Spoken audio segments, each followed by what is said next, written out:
Em um mundo onde os homens buscam poder, riqueza e influência, há uma verdade esquecida, oculta nas sombras do orgulho e da vaidade. Todos os reinos da terra têm seus governantes, seus monarcas, seus heróis. Mas entre eles, há um rei que jamais foi aceito. Não por fraqueza, mas por uma escolha divina. Hoje, vamos nos aprofundar em uma história que atravessa os séculos, uma história que começou no momento em que o próprio Deus decidiu colocar seu Filho sobre todos os reinos, desafiando as leis naturais do poder e da autoridade. Este é um conto inspirado no Salmo 2, uma história de rebeldia, justiça e redenção.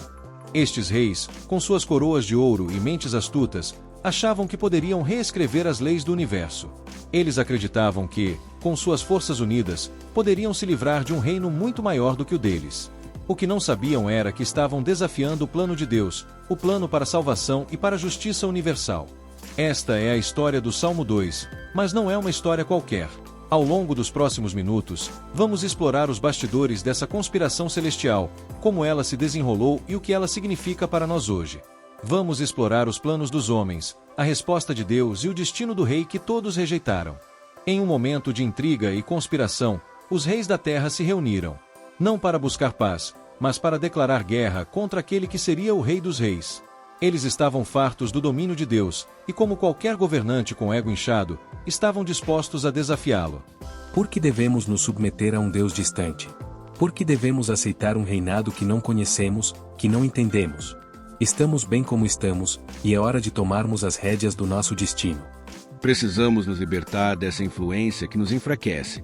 É hora de formar uma aliança, derrubar a autoridade divina e fazer nossos próprios destinos. Esses reis estavam cegos pela sua própria soberba. Achavam que poderiam desafiar a ordem estabelecida por Deus.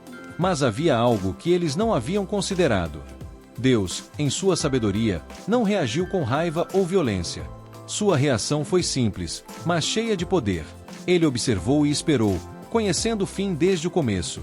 E quando os reis da terra pensaram que poderiam mudar as leis do cosmos, ele falou: Por que as nações se enfurecem? Por que os povos conspiram em vão contra a minha autoridade? Eu estabeleci o meu rei sobre o monte sagrado, e ninguém pode impedir o seu reinado. Aquele que eu escolhi será exaltado, e ninguém poderá escapar do seu domínio. Tu és meu filho, e hoje te gerei. Pede, e eu te darei as nações como herança. Com vara de ferro, governarás com justiça e equidade. Nada será impossível para ti, pois o reino que estabeleci é eterno e imutável. O plano estava estabelecido. O Filho de Deus, o Rei escolhido, estava pronto para reivindicar seu direito, não com força bruta, mas com autoridade divina e justiça imparcial.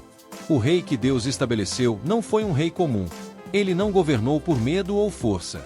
Sua autoridade não estava em seu poder militar, mas na sabedoria e justiça. Ele veio para trazer equilíbrio, para governar as nações não com tirania, mas com retidão. Eu não vim para destruir, mas para edificar. A minha vara não será de opressão, mas de disciplina justa.